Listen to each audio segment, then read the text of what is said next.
Welcome to session 3. This session will be all about self-care and coping strategies. So again, remember, I've been telling you the last 2 sessions that we're going to give some real practical things you can incorporate into your role and share with other people. And this session, we hope you find to be some of those real practical things you can start to incorporate. Again, we're going to give multiple different strategies. You don't have to do all of them. You may find some that you like more than others. That's okay. You can make this, your program. We want it to fit who you are. So the reason we talk about self-care is very important. Self-care, those things we do to preserve or improve our own health. We all should be doing self-care every single day. Self-care is an incredible practical strategy to prevent depression and anxiety from starting. So the self-care thing, the self word in there really means these are things we're doing it actively, things we're actively doing to promote our well-being and our happiness, particularly during times of stress. Why is it self-care so important to mental health? Because it helps you manage stress and prevent common mental illnesses like anxiety and depression. So that's why self-care is so incredibly important. So what are some strategies to promote self-care? Why don't you just go through these as well? So there's positive steps to well-being. So you could probably think off the top of your head, what are things I do when I'm stressed? So before maybe you look at this list, think about what those things you do when you feel stressed. For me, I personally find that exercise helps me, prayer helps me, time alone can help me as well. So it's some of this is learning and remembering what you do to help it, but there's also an importance of looking at other ways to do it, because maybe there's strategies that we haven't thought about that could be something we could do. So like I said, exercise is a really important one that can help people, but not all people. Maybe some people it's about being creative. If they're doing something creative or fun, maybe playing basketball or creating a picture or doing some kind of art, that can be something that can really be a self-care or protective strategies because you're taking time to do something for yourself. Even taking up a new hobby or learning a new skill. Maybe someone wants to learn how to cook or they want to learn a new sport like pickleball. Those can be something you could do that could be a positive thing to your well-being. Just being kind to yourself is important. And we can be hard on ourselves. We can be critics or we can have expectations that are really high. So giving yourself grace to make mistakes and not setting your expectations too unrealistic that you feel like you're not always reaching them. So being kind to yourself. Sometimes going out and just serving someone else, helping others can be very positive to your well-being. So getting involved in charity work or volunteering somewhere, taking time to relax, having a day off, or just taking time to do something you really want to do. Obviously, nutrition and sleep are very important. So if those are out of balance, typically it increases your stress. So eating healthy and getting a good amount of sleep can help protect you from anxiety and depression. Connecting with others can be very, very important. If you're isolating yourself, that can make you more vulnerable to depression and anxiety. If you're connecting with others, it can be a protective feature to prevent depression and anxiety. Being thoughtful that alcohol and drugs are not a way to cope. So we want to use positive coping strategies. And sometimes it's just thinking differently, right? We'll talk about that a little bit later too, but seeing the big picture, not looking on something small, but just looking at the big picture and seeing maybe we're making a mountain out of a molehill. So maybe we're making something small into something very big. So seeing the big picture can be important, or even just saying, it is as it is. We can't always change everything in our life, and we have to acknowledge that, but focus on what we can change and what we can do. That can be also a very positive step to well-being. So just a side note, I do have a handout of this. This is in your curriculum, but if you feel like this would be valuable, just to remind people, to encourage them to have positive steps of well-being in their life, putting them in their life regularly, I will have this available for you to take. Again, there's no pressure. We want you to feel like you're able to make this program yours, and we want it to fit you. But we will have this available, and you can use them if you choose to kind of talk to someone about the importance of self-care and doing things that promote their well-being. Mhm. Yeah, and just to add to that, so we've talked about things that are outside of our control, some triggers and situational things. This is a great way to encourage people in what they can control. So, you might not be able to control that family situation going on, but you can control whether you go out for a walk when you're feeling overwhelmed with it. So these are just good things to keep in mind and encouragements. And along with that, your role in this might just be helping them to brainstorm things they can do. I think one thing that I found to be very effective is to say, what if anything has helped you with this in the past? So let's say they're dealing with some anxiety related to work. Yeah, what if anything has helped you, manage stress while at work? And maybe, they recognize, oh yeah, I used to call my friend on the way home from work, and that really helped me process my day and manage it. So I think starting those, getting them thinking, or it might be sharing, right? So when I'm feeling, really stressed at work, I find that going for a walk during my lunch break is what really helps me. So just how to incorporate these things into conversation, encourage people in these steps to well-being. Anything else you want to say? And I'm just going to add one more thing to that. One thing that I want to point out that both Ani and I just did is we used some I statements, like, when I have stress, this is how I respond. So I don't want to assume that everybody else is going to respond the same way. So, for example, I may use prayer, but that may not be for someone who faith isn't as central. That may not be the coping strategy or a positive step to well-being. So be very careful we don't say you should do this or you should do that. This works for me, so you should do that. That's that advice giving that can really be a blocker. So it's okay to share what works for you, but really, like Ani said, help them brainstorm about what has worked for them in the past. What is something they've used that has really promoted their health and well-being? Or show them this list and say, is there anything else on this list that you think might be helpful to you? And then that can kind of expand maybe some of their thinking about other strategies they might be able to try. Mhm.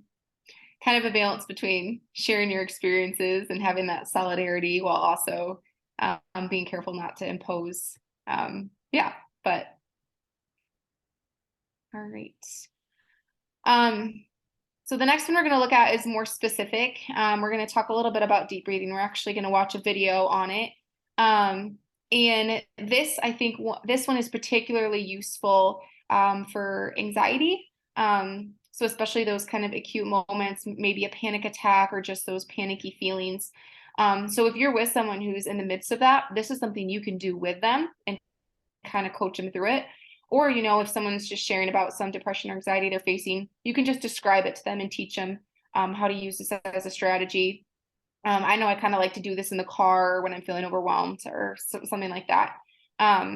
So we'll watch this video and then chat a little more about that. Deep breathing is a simple exercise that involves consciously slowing and deepening your breathing. Research has demonstrated many health benefits of deep breathing. In this guide, we will focus on its use for stress management and relaxation. After some brief instructions, we'll help guide you in practicing the skill. When a person experiences anxiety, the body responds with symptoms that can include a racing heart, shallow breaths, sweating, a sense of fear or uneasiness, difficulty concentrating, and a blank mind. These symptoms can range from being slightly uncomfortable to being totally debilitating. Deep breathing is used to initiate the body's relaxation response. Relaxation is characterized by slower breathing, lower blood pressure, and a feeling of calm. Deep breathing can be used in the moment when you're experiencing a stressful situation, but it's also beneficial to practice when you already feel calm. To begin the exercise, sit in a comfortable position. Sorry, let me get this.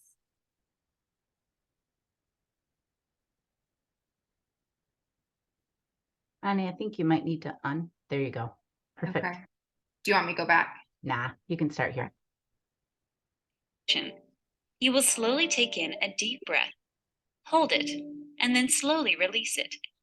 Each one of these steps will be timed to last 5 seconds. We'll display a counter on the screen, but it's important that you time yourself when you're practicing on your own. It's easy to go too quickly if you aren't paying attention. One quick tip before we get started: breathe in through your nose and breathe out through your mouth, as if you're blowing through a straw. This will help to slow yourself down. Consult your physician before practicing, especially if you have a history of epilepsy or heart disease. Let's begin. Follow the on-screen timer to pace yourself. Breathe in. Hold. Breathe out.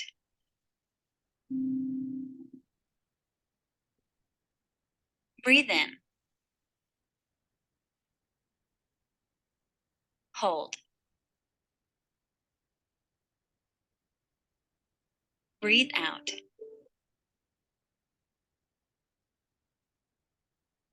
Breathe in. Hold.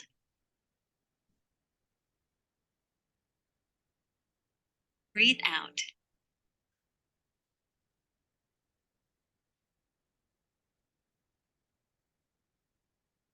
All right. So they kind of get the gist of it. And some are different too. Some where you breathe in for, 4 seconds, breathe out for 8 seconds. So there's different ways to do it. You don't always have to hold your breath. The main thing is just being very conscious of your breathing and intentional with it. And what it does is it takes your mind off, maybe some crazy racing thoughts going on in your brain, and it brings you into the present and just kind of grounds you with that breath. Yeah, and I'd just like to add, I mean, this is just a simple self-care strategy that promotes your mental health, but it also promotes your physical health. They've done research on this that, incorporating this sort of strategy actually can help lower blood pressure and impact your physical health as well. So it's just a good kind of reminder that deep breathing, if we do this throughout the day at certain times, it can be good for us mentally and physically. It's a great tool too, because you can do it anywhere at any time. It's a really easy one to implement. The next one we're going to look at is progressive muscle relaxation. Some of this might be review for you guys, but essentially what this is it's in a sequential order, focusing on small areas of your body and clenching them, holding it, and then relaxing them and experiencing that like release of that muscle tension. So oftentimes they recommend you start with your feet or even your toes and just slowly moving up. So maybe you flex your toes, hold that, relax. Then your feet, ankles, then relax. Then maybe your calves, your thighs, and slowly work up. And even to your face, you can clench your face and then relax it, and then clench your whole body and relax it. And if you feel like you still need some more, you can then start at the top and go all the way back down. So this is one that's a little more targeted for, if you're laying down. This is a really good one for if you're struggling with sleeping. It can just really help take your mind off, whatever you're thinking about, and just slowly practice kind of releasing that tension and achieving relaxation. Yeah, I would just add to that we all hold our stress differently. And sometimes going through this kind of activity lets you know kind of where you hold your stress. For example, I always find it in my shoulders. I find that I'm tense in my shoulders. And when I have to do this, I shrug them up for 5 seconds and then relax them. I'm like, oh wow, that feels better. So it can kind of help you where you hold your tension in your body and just help you think about relaxing it, which obviously helps with managing times of stress or anxiety. Okay, so the next one we're going to talk about is visualization. You can see this, right? Mhm. Okay. So essentially what visualization is I think it's kind of awesome, right? As kids, we do all this imagination and then we slowly lose it as adults. So it's kind of allowing your mind to wander and create pictures and images, or it can be even just completely blank, but just closing your eyes and and taking that mental break. So this is kind of a guided visualization. It's called A Peaceful Place. I won't play the whole thing, but it will give you a little bit of an idea. So feel free to practice this as you listen to it. Hi, this is Sherry Macri, Behavior Lead at Green Mountain at Fox Run. This meditation is a guided visualization called Peaceful Place. So go ahead and find a comfortable position to relax in for the next few minutes. Relax your face, drop your shoulders, and sink into the moment. Sink into your body.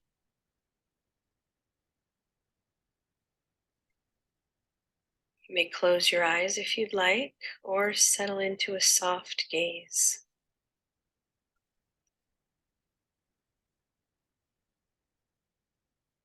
And bring awareness to your breath.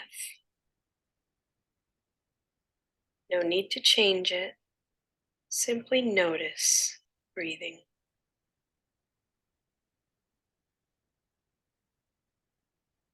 Allowing thoughts to go by as you bring awareness back to breath.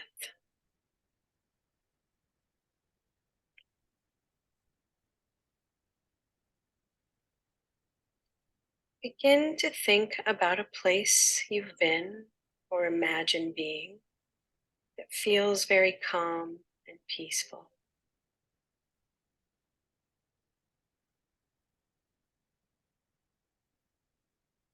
Maybe a place you've been, you've dreamed of going to, a place you've seen a picture of, or just a peaceful place that you can create in your mind's eye.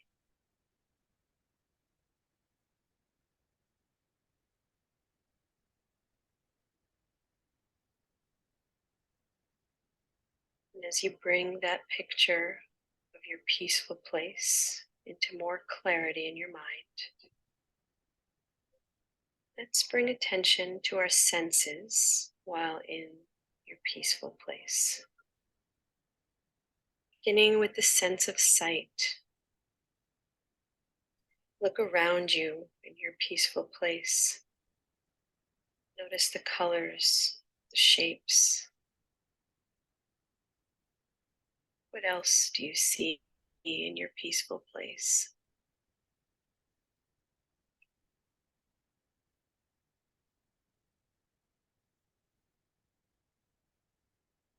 Continuing to breathe deeply, bringing attention to the sense of sound and hearing.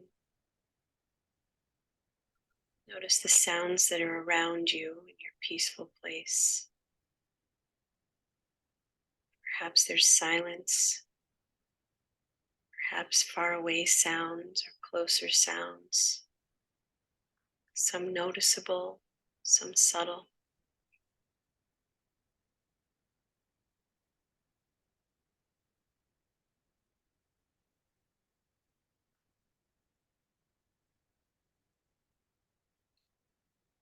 Bringing attention to the sense of smell.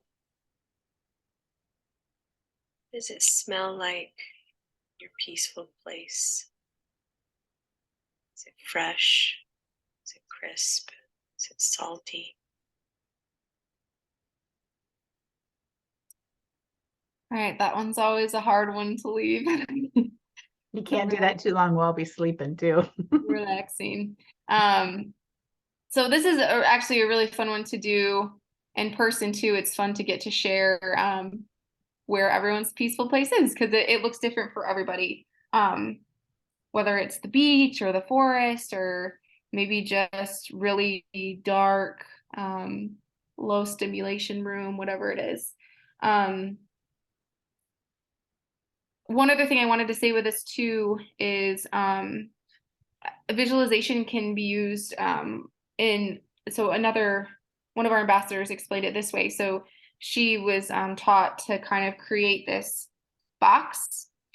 big box. And so when she was feeling anxious or there was something going on, she would imagine herself like going to that box and putting it in there and kind of locking it. And that was kind of this practice for her of like, I'm not ready to process that yet. So she would bring it there, put it in the big box, and she had a whole explanation of what it looked like and where it was and everything. And then when she felt like ready to process those emotions, then she could, take it out and sort through it and deal with it. So that's just another way that visualization can be used. Yeah. Any thoughts on that, Mom? Yeah, I mean, I'm not sure we talked about this, I'm trying to remember, but one of the causes of depression and anxiety can be like physical pain, for example. If you have pain, it can cause depression and anxiety. And this actually has been shown, there's a lot of research that shows that, visualization, taking that time to visualize it actually reduces pain. So it is an effective way. And again, it's another good self-care strategy where you just take time to be and visualize something else that brings you joy and peace. And it really calms down maybe a lot of your thinking and the stress for a while. Another important self-care strategy you can teach someone to do and use yourself. So. And there's hundreds of these videos on YouTube, these different guided meditations, whether it's breathing focus or anything. So good thing, before bed or in the car, like tools to use for sure. Yep. And remember in your curriculum, they're all in there. So the links are in there that you can go to, but you're right, they're all over the place and you can encourage people to find them. They're everywhere on YouTube and they can find one that helps them. So the last little piece we're going to cover today is what we call cognitive behavioral therapy. And so it's kind of just a fancy way that talks about that thinking portion. So, we have those 4 symptoms. And so this is focusing on changing how we think, like we mentioned before. And so like this little graph or this little visual shows our thoughts impact our feelings, which impact our behaviors, and it all goes both ways. It's all connected. So if we change our thinking, that's going to have an impact on our feelings and our behaviors. And so in a very similar way, we all have these events that happen to us, and events lead to emotions, but it's that process of our thinking that actually gives meaning that actually kind of contributes to the emotion. So what I mean by that is the thought about or the meaning that we give the event will ultimately dictate the emotion. So it just shows how important our thinking is in that process of how we interpret things. So a good example of that is, let's say you're walking down the street and someone passes you and doesn't acknowledge you. So the first thing is, wow, they didn't acknowledge me because they, don't think I'm good enough. No one likes me. That can lead you to feeling depressed. Maybe you interpret it as, oh my word, I hope they don't talk to me because I'm so nervous about what I would say. I don't want to look silly. That might lead you to feeling anxious. Or lastly, you might be like, well, that person's being deliberately unkind. And that might lead you to feeling angry. So all those thoughts contributed to the emotion at the end of it.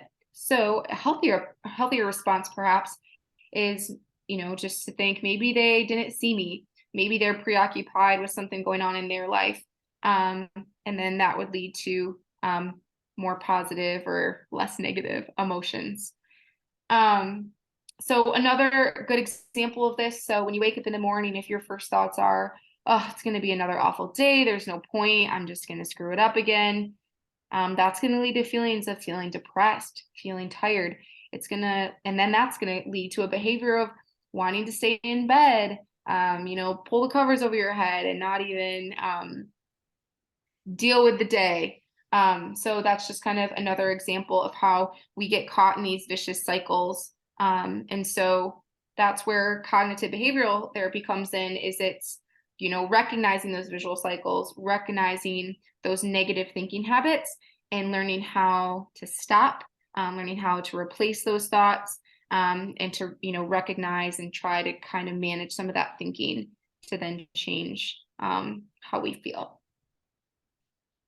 Anything to add? Okay. So next step is, how do we do this? It's a great concept, but it's a hard thing to implement without some kind of tangible practices. So the first thing that we love to talk about, this is a really helpful, practical, simple tool to start incorporating this. So it's called the STOP method. STOP with 2 P's. It is an acronym. So the S just stands for stop. So whatever's going on, whatever's causing stress, or whatever the situation is, to just first of all stop and take a breath. And then the O is to observe. So just recognizing, okay, what am I thinking? What am I reacting to? What's going on right now? What am I feeling in my body? Maybe take an inventory of some of the symptoms that are presenting. Might even be, physical things in your body, like we talked about, breathing fast, sweating, whatever it is. The first P is to pull back. So put in some perspective, kind of zoom out. Let's look at the big picture. Is this fact or opinion? Is this something that is going to matter in a year's time, or even a month's time, or a week's time? Another good question to ask is, like, how would someone else see this? Someone that really cares about me, how would they interpret this? Because we can tend to be really hard on ourselves. So how would a loved one consider this or think about this situation? And then the second P is to practice what's work. So what's the best thing for me, for others, for the situation? So it might be really simple of, I'm going to go for a walk. I'm going to do some deep breathing, focus on my breathing. I'm going to maybe remove myself from the situation. Maybe it's something that can't be reconciled. And so that's the best thing for that situation. Maybe it's as simple as, I just need a really good night's rest, and reconsider it in the morning after I've had a chance to get some good sleep. So the STOP method, this is something you can teach people. It's also a good way to approach conversation, to help people stop, take a breath, observe what they're feeling, and then help them put some perspective in it, and then maybe teach some practices if they are interested in that. So we've been teaching about this curriculum for years, 12 years now. And I'll tell you, over that time, with the ambassadors we've had and the Women Supporting Women programs we have, this method probably resonates the most with people, because it's so simple. Anybody can do it. It's really changing how you're thinking. And when you think differently, it's gonna affect how you feel and how you act. So it's something everybody can do. It's just a real practical thing everybody can implement. And it can be a self-care strategy when you're just using it to promote your own wellness and trying to get used to making this a habit to do it this way. It can also be a coping strategy. So when you're starting to feel anxious, or you're starting to feel feelings of depression, what do? Well, I'm going to stop, I'm going to take a breath, and I'm going to evaluate what I'm thinking, put it in perspective, and do something that works. So earlier today, with the men, we were talking about how weather can be sometimes a trigger. And for some people, they don't like the winter in Michigan, and there's no sun, and it can make them feel discouraged and, feel unhappy. And then how do they react? Maybe they don't want to go outside, or they complain about it. So anyways, that's a cycle that can start. But if you stop when you're starting to have those feelings, take a breath and observe, what am I feeling? Well, I'm reacting to the fact that I live in Michigan, and we have some months that we don't get as much sun. So pull back. How do I put this in perspective and see the bigger picture? Well, there's some beautiful parts about winter. It's beautiful when the snow is on the trees. Kids love to play in the snow. My kids love to play in the snow. And really, there's only 3-4 months, whatever, of winter, and spring's right around the corner. So practice what works. Those are just some strategies that work to me. Find out the benefit of winter and think about how spring's right around the corner. And that's just an example of how all of a sudden you change your negative thinking to more positive thinking, and it affects how you think, how you feel, how you react. And it becomes a positive cycle as opposed to a negative one. So we do have these little stop signs that you can hand out to people if they feel like this is valuable to them, or a good reminder to them if you have someone that struggles, with this sort of a cycle of going in the negative way. You can give them the stop sign that they can put in a location that they remember. Okay, I gotta use this method when I feel like I'm spiraling out of control.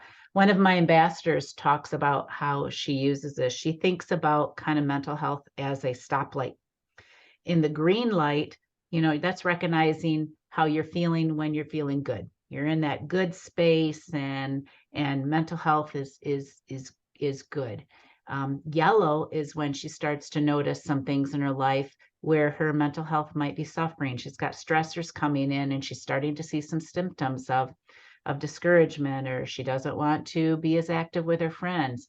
And that's when you start to use this method. Well, let's stop it before I get to the red, where I get to a real crisis. Let's put some strategies in place to get me back to the green again. So I just thought that was a really good visual analogy of how she uses the stop method in her mental health, really evaluating where she's at, what she's responding to, and then putting a method in place to get her back to green.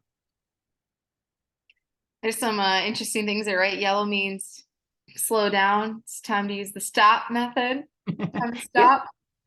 I didn't even put that together. But yeah, so definitely one that I think if you implement this faithfully over time, the impact it can have is pretty incredible.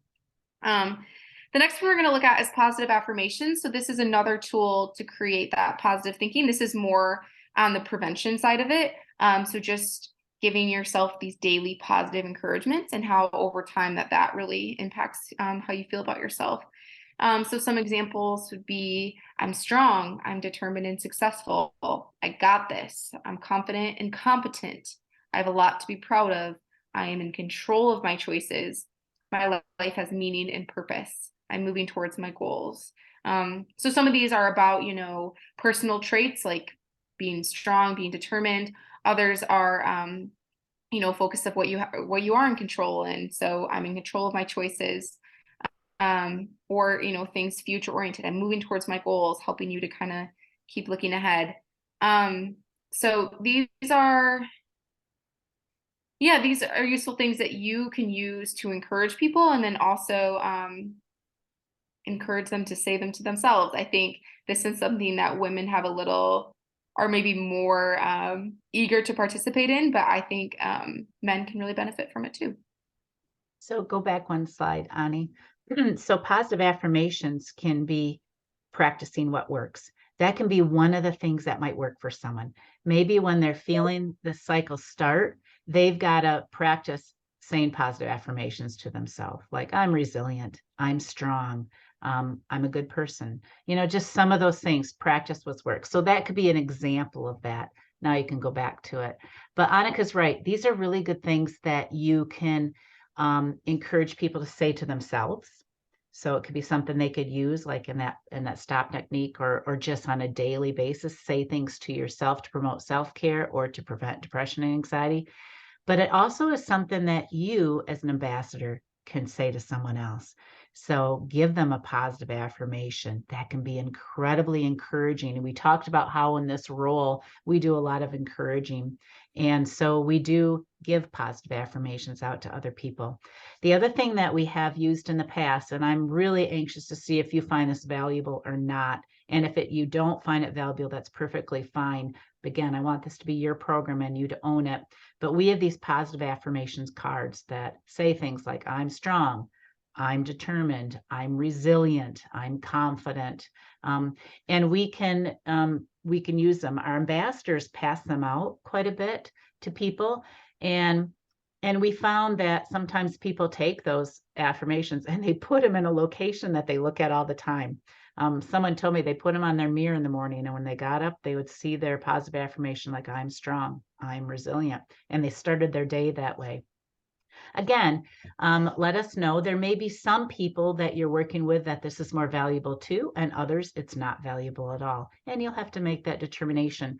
But if you find this to be valuable for you, I can show you what cards we have, and you can take any of that hat. But if you have a positive affirmation you think that would be helpful to pass out to people you might be talking to, we can make a specific card for you with the words you'd like on it. So just know that these have been received so well in the work we've done, particularly with the women ambassadors in the past. So we're anxious to see your thoughts on it. And if they don't resonate as much with you and what you'll be doing, that's okay too. But know that this can be another very positive self-care strategy and a coping strategy for people when they're struggling with depression and anxiety. So then the last thing that we are going to look at is just this little graph. So you can see on the left, there's these unhelpful thinking habits. So just some common unhelpful thinking habits you might come across, and then some alternative, more balanced thoughts. So some kind of questions to be asking and thinking through in these discussions. So just going through these really briefly. So mental filter would be, kind of seeing everything through a negative light. So the more balanced thought, am I only noticing the bad stuff? Am I filtering out the positives? What's more realistic? Mind reading is when we're assuming that we know what others are thinking. I think we can be really guilty of doing this in close relationships too. So, looking at, okay, what's the evidence here? Is there another more balanced way of looking at this? Am I just assuming I'm knowing what they're thinking? Prediction is when you're thinking that you can predict the future. And so asking yourself, how likely is it that that will really happen? Compare and despair. Just, I think, looking at always making these comparisons rather than, I think, being happy with what you have. So trying to find, again, a more balanced and helpful way of looking at it. Critical self. We can be our own worst enemy in a lot of ways. I love this question. Would most people who really know me think that about me? Or even, is this something I'm totally responsible for? So those are some good questions to ask. Shoulds and musts. So trying to help set realistic expectations. Am I putting more pressure on myself? Am I setting impossible expectations? What's realistic? With making judgments, when we are making assumptions about a situation or a person. So trying to take a step back, see if there's another perspective. Emotional reasoning. So just because it feels bad doesn't mean it is bad. Trying to see, what feelings are a reaction and what's really going on. Mountains and molehills, that was kind of mentioned earlier. So, making something big out of what's really small. So am I exaggerating the negative or minimizing the positives, exaggerating the risk of danger, that kind of thing. Catastrophizing, am I saying that right? Catastrophizing. So that would be thinking about, the worst possible thing that could happen. So asking yourself, what's most likely to happen in this situation? Black and white thinking. So, only seeing one or other sides. I think we see a lot of that happening right now. So trying to see those shades of gray and having, again, a balanced perspective. And then memories as well. So if we just are caught in these reminders of the past and hoping to bring us back to the present moment, that was then, this is now, even though that memory makes me feel upset, it's not actually happening. So that is a lot of information. That's heavy. I think kind of the main thing to get here is just to start to recognize ways our thinking becomes unhealthy. The negativity can then impact how we feel. So, if we can change some of those unhelpful thinking habits, if we can put in a little stop, observe, put in a little more perspective. And that's where some of these questions help to do that for certain situations. That's going to set us up to see the bigger picture and hopefully have a more balanced response to whatever's going on. Yeah, and this goes really well with the stop method again. I mean, in terms of, stop, take a breath, observe what I'm thinking. Well, maybe I'm only thinking about the bad stuff. For example, my example with weather, I'm only thinking about the bad things about winter. What are the good things? What are things about it? And then maybe I'm just making kind of a mountain out of molehill, yeah, winter's kind of stinky for a while, but spring's right around the corner. Am I exaggerating the negative, missing some of the positives, or what's the bigger picture here? So some of these can really be helpful, in terms of that stop method, explaining that and how you're recognizing I'm having this thought, unhelpful thinking habit. And if I change it to a more positive thinking habit, that's going to make me feel better, and affect how I act, and then start that positive cycle. So these can be standalones that you can kind of help people recognize when their thinking is not helpful to them. And it can be used to try to encourage people to have an alternative, more balanced thought that will probably make them feel better and act differently. All right, so that is all we have for session 3. When we gather again, we are going to get to practice some more scenarios, talk a little bit about professional interventions, things like medications, referring people to community resources, and really pulling all the pieces together. And like I said, doing some more, working through some more scenarios and really getting a feel for how to have some of these conversations. Yeah, and then we'll talk about kind of what it will look like after training's done. So how will you go out and have these connections, and what will you do when you have the connection? And we'll explain that all, because after the training, you can kind of input this into your life. Just put it in where you're already doing. You don't have to do all these extra things, just be thoughtful of this in the conversations that you're already having. So we'll talk about that and how to go out and do once we've been learning. And we're always here, even though, you may be doing most of all of this on your own. We are here for any questions, support, encouragement. And also, we're going to really love to hear what you think about it, because again, this is your program. We are learning from you.